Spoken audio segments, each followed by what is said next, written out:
Welcome to the Credit Clubhouse podcast, a deep dive into the world of credit markets and alternative finance. Before jumping into our next episode, we have an exclusive offer for our listeners. Just head to dealcatalyst.io, pick any event, and then enter the promo code CREDIT at checkout. This will provide you 10% off any ticket to any conference. This offer is limited to the first 50 ticket buyers. Don't forget, we want you to follow the show, rate us, and leave a review. We encourage your feedback, and we want to hear from you, the listener. The next episode is presented by 9fin. Every day, you're making decisions that matter. Which credit to buy, which deal to pitch, which covenant terms will hold. You need the right intelligence, you need it fast, and you need to trust it. That's where 9fin comes in. One AI-powered platform with complete visibility across public, private, and distressed credit, built for how credit teams actually work. Head to www.9fin.com/demo to request a 30-minute personalized demonstration. Again, that is www.9fin.com/demo. And now, on to our next episode. Welcome back to the latest episode of the Credit Clubhouse. As always, I'm your host, Todd Anderson, head of content and programming at Deal Catalyst. And so we haven't done one of these episodes in a little while after a nice spat of, really senior level guests. And so wanted to kind of dive in some of the stuff that's been happening over the last few weeks, and in particular this last week, which I think you can classify as a no good, very bad week for the world of corporate direct lending. And I think to start there, I think with the current news cycle we're in, which is obviously a negative one for a number of reasons, but one being the term private credit, and I think there's clearly been some conflation with what the term used to mean just a few years back and what it means today. And I still think, in general, when you see articles in either Bloomberg or the Wall Street Journal or the Times or elsewhere, that when they reference private credit, everyone, I guess, has a sense of what they're talking about, which is really the corporate direct lending space. But I think it's needs to be made a bit clearer, given the depth and diversity that private credit has today, and so it has certainly evolved a great deal from where it initiated from, and I think that's played into maybe some conflation, either within these articles or by some in the market net worth, what is being referred to as the retail investor, but really the high net worth, wealth client. When they think of private credit, it's being conflated, I think, more by them, given the lack of depth in some of these markets, which is obvious. They have day jobs, and this is to help with a nest egg or retirement. But I think it, certainly has made for some confusion. I mean, the term private credit today, I think, is really a catch-all term for a lot of different strategies. And those in the market obviously know that. Not all allocators, I would say, know that. They're getting more sophisticated on it. For sure. I mean, we just hosted a direct lending conference in London a few weeks back, this past week, which is where I was at our European conference. And still the term private credit is thrown around in a lot of different ways, and certainly was a topic of conversation at both conferences, in particular, obviously, the European Direct Lending Conference, given that's where the term has evolved from, which is the corporate direct lending space. And so I think when thinking about private credit today and the jitters or the worries in the market, it's really concentrated, I think, mostly on the direct lending space. And this week you saw, since the start of the year, some of the biggest brand names, the Ares, the Blackstones, the Blue Owls of the world, all are listed publicly traded companies, are down between 30, 40%. And the other, element to some of this is just the increased redemption requests at a lot of firms, and some, have had to cap, redemption requests, and that's, kind of a twofold reason there. There is a regulatory issue to it when it gets to a certain number, but also it's a protection measure. And those investing in the fund know that when investing in the fund to begin with, does everyone, excuse me, know that when they're investing in the fund at the beginning, maybe not, but ultimately it's there to protect investors that want to stick with the product or the asset class. And so, I think the numbers that we've seen have certainly been eye popping. Some have reached 14, 15%, but most firms have capped it somewhere between 5 and roughly 8%. And that's a means to give that periodic liquidity, but also as a means to protect investors that want to stay in. And so I think it's made for big headlines. Hey, this firm has gotten 14% redemptions. This firm is 9 or 10 or 12, and they're capping it, not letting all investors get liquidity. But it has a purpose to it. There is a regulatory angle, which I'm not sophisticated enough to go into in terms of a regulatory piece. I'm not a regulatory lawyer, but it certainly is there to protect those that are still wanting to stay in the fund long term, because ultimately these assets, privately held assets, the ethos of them is you give up some liquidity for a higher return, but you're waiting on that return at some point in the future. And so there is a trade-off there. And I think some of these vehicles that have allowed high net worth clients to come in who are looking for a bit more liquidity than, say, your institution investing some of these assets. I think a lot of this really comes down to an education gap. And where does that education gap land? Does it land with the fund? Does it land with the IRA? Does it land with, the advisor that's advising ultimately those putting this money in? I think there's probably some blame to go around across. But ultimately, there is also some blame on the investor that should know and better understand where some of their money is going. And I also think there's a fair amount to be put on the advisor or RIA community, to really let them know that this is an asset class or an asset that you're investing in. That's not a stock. And if it's not a stock, then liquidity is not equal to that of a stock. And, you need to understand that. And ultimately, it does pay out in the long run is the hope that you're giving some of that liquidity up, but you're getting a higher return at some point in the future. So I think what it really comes down to, and we do have an episode coming up, I think it's going to be next week, with one of the big names in this market, that's going to talk about some of what I'll talk about today. We'll obviously go more in depth on the episode and what it means, especially for the retail or high net worth client.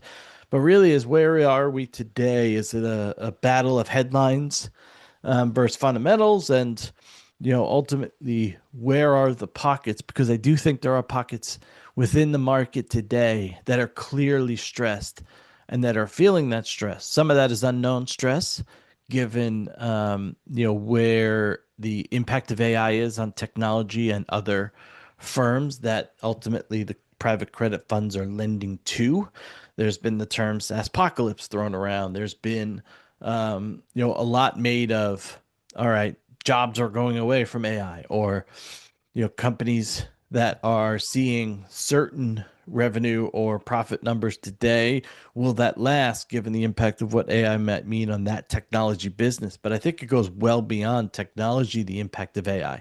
What will it mean for a small business on Main Street that maybe can more efficiently put together or more efficiently deliver a product or service? And maybe they need to have, one staff member instead of 3 or 4.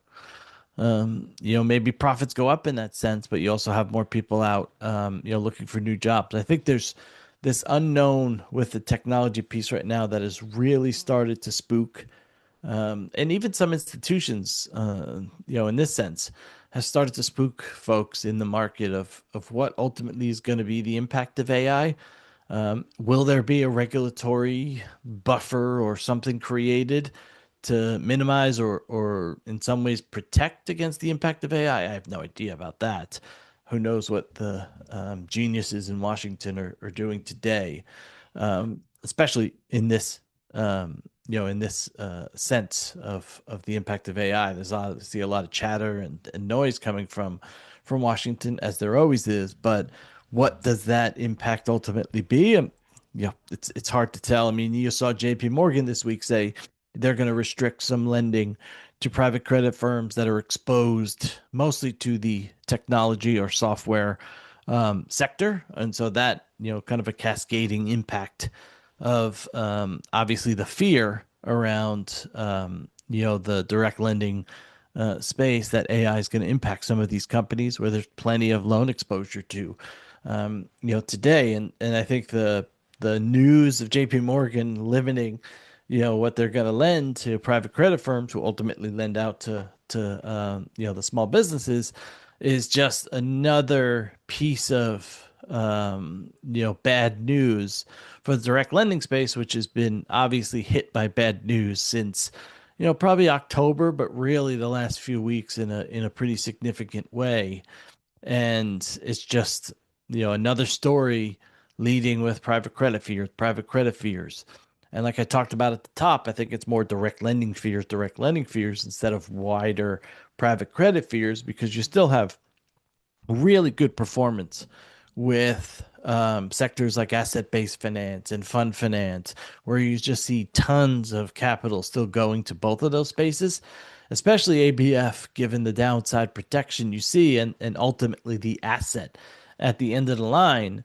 I think that gives a lot of investors comfort of what they're investing in, is sound. And if it's not sound, there's at least something to be recouped, which on the flip side for direct lending, it's not an equal result there if something does go wrong. And then on top of that, you've had these stories about fraud and the cases of First Brands, Tricolor, MFS, and others that have really plagued the news cycle, putting a greater emphasis on, has this come down to underwriting? Has this come down to fundamentally something wrong within the direct lending market? But there's also, good news coming out of the space. You saw ADIA, the Abu Dhabi Investment Authority, investing in an Asian private debt firm.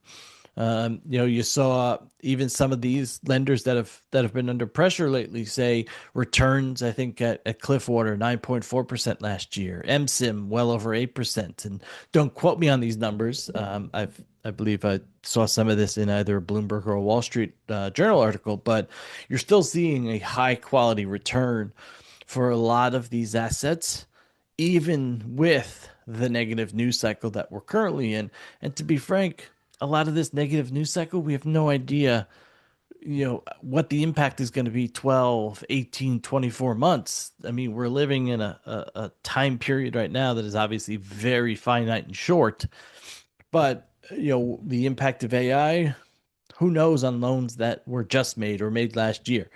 A lot of the fraud is I think starting to be uncovered, that might be in the space, but when has that fraud started and when's it uncovered? So I still think there's plenty that needs to be, shook out of the market. But one thing's for certain, I think the retail push has really, you know, taken the coverage of this market and amped it up a significant amount. You even heard at a Bloomberg conference this week Cecile Mayer Levy and I'm probably butchering her name because she's French. So I apologize, Cecile. But from Takao Capital, the Bloomberg event this week said, what's been amplified clearly is the acceleration of retailization. There have been many warnings for so many years about the mismatch between assets and liabilities inherent in some of the funds. And so here we are. And I think that goes to, what is the education of the high net worth or retail investor coming into some of these funds? And is there a full understanding of the asset liability match or, as she said there, mismatch? And so I think the ultimately the big thing going on today is one is uncertainty, one is fear.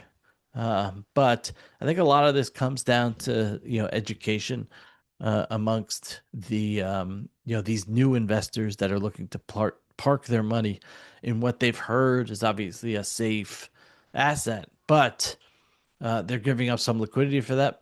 But are they fully aware of what liquidity they're giving up and how often?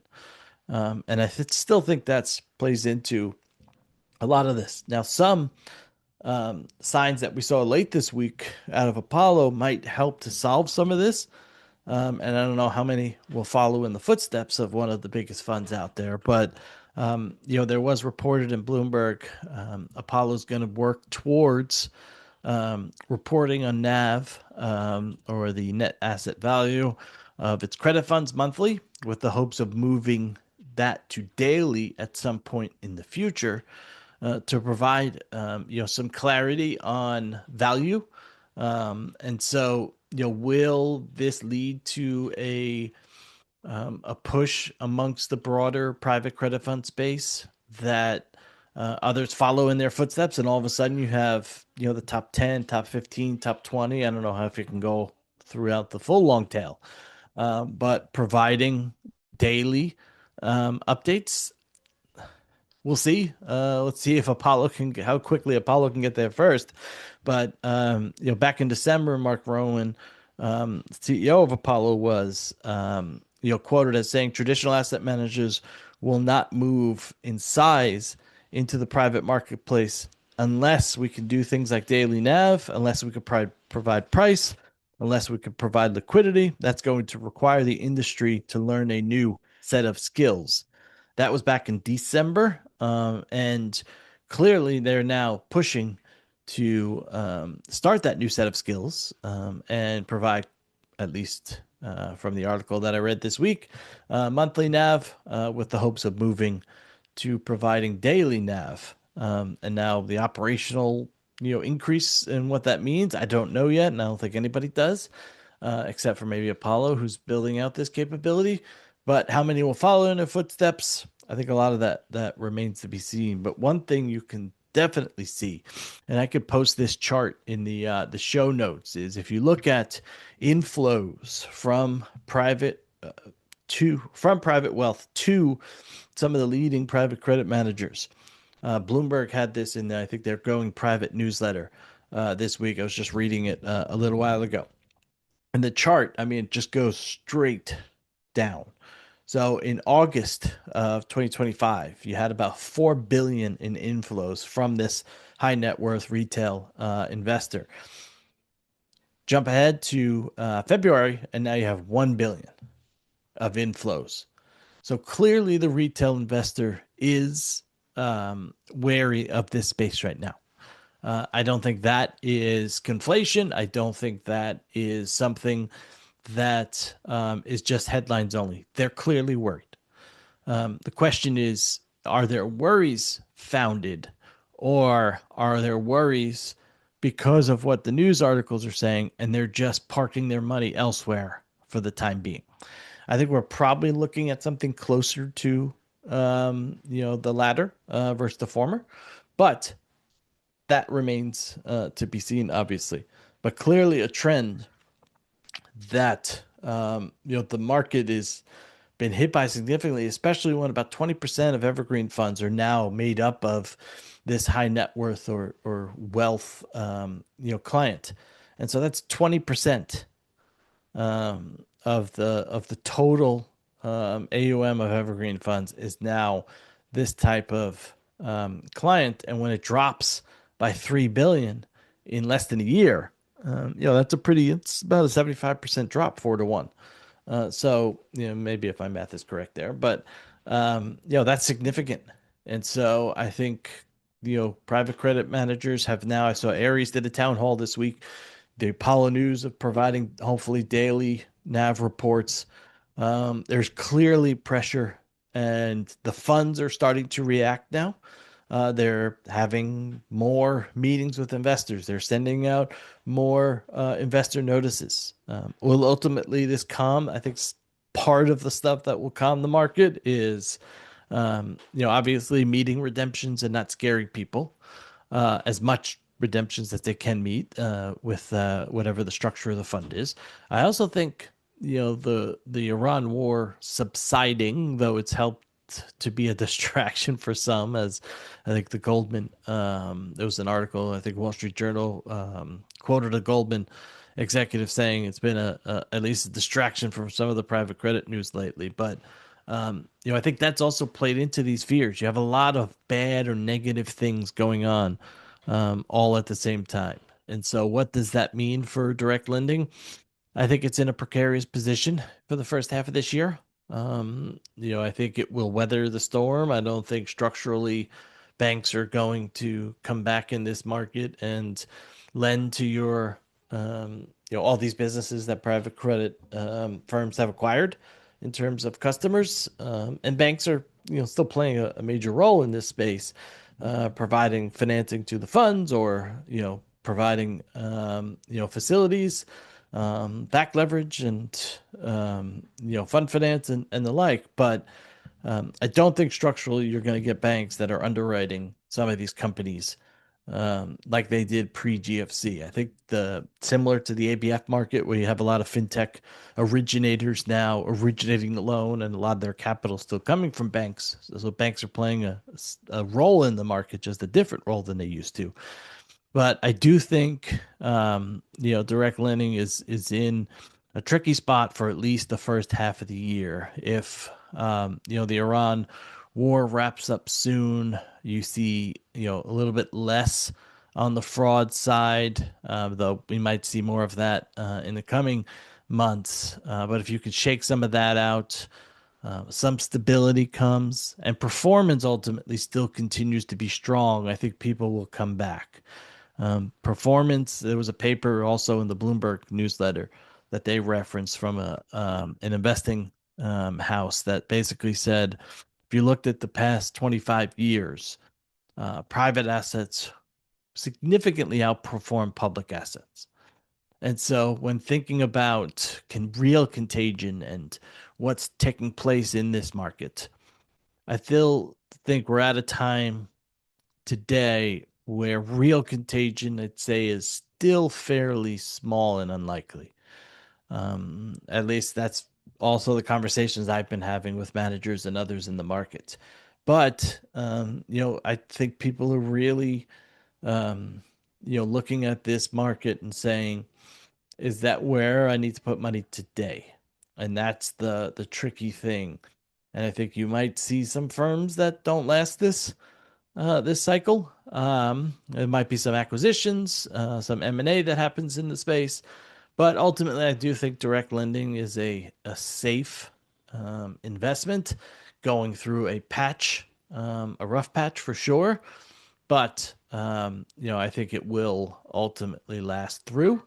And I think seeing firms like Adia, seeing firms like Mubdala, who I think it was late in the year, early this year, had referenced that they're still very much investing in the space, even with some of the jitters that were happening towards the end of the last year. So the institutional money is still very much, coming into this space. Inflows for that are still strong. Are they, on par with last year and the previous year? Probably a bit down. If I had to go look up the numbers, though, we were just at an event this week that said, Europe's has one of its best years ever. So there are other areas. It doesn't have to always be concentrated here in the U.S. Obviously, the U.S. is the biggest market, but there's been positive headlines as well in this market. And so I think you'll continue to see money being invested in this. And, I think what we started at, that conflation of, private credit is no longer just corporate direct lending. There's asset-based finance, there's fund finance, there's other strategies under the more and broader, wider umbrella of private credit today than there ever has been before. Just a couple of notes. We have some real interesting episodes ahead. Some playing right into this. So we'll have Stepstone, on the show coming up soon, as well as a closer examination of what happened with First Brands, with a diligence firm. Then we have some other executives in the pipeline as well. So some other stuff coming in the coming weeks and months, and we'll have some different formats as well. So get ready for some more fun. Again, thank you for continuing to listen. Please do provide a review, rate us. We really want to hear your feedback. We want you to tell the rest of the community about us. So please spread the word. Thanks for continuing listening, and hopefully we'll see you at some of our upcoming events. So we do have our direct lending conference in mid-April, April 16th and 17th in Nashville. We have our annual CLO conference and CLO awards at the end of April in New York City. And then we have our first ever digital infrastructure conference in June in New York. So just go ahead and head to dealcatalyst.io. You can check out any dates for any conferences. If you're interested in sponsoring, interested in speaking, attending, we have everything there for you on the website. You can go ahead and reach out to me anytime if you'd like. Come on the show, be a guest, sponsor. We have some really great stuff in the pipeline. So thanks as always. And again, thank you for listening to the Credit Clubhouse podcast. The Credit Clubhouse is brought to you by Deal Catalyst, the leading capital markets events and market intelligence company. For more information on Deal Catalyst events, surveys, and a whole lot more, please head to www.dealcatalyst.io. Thanks for listening. Until next time.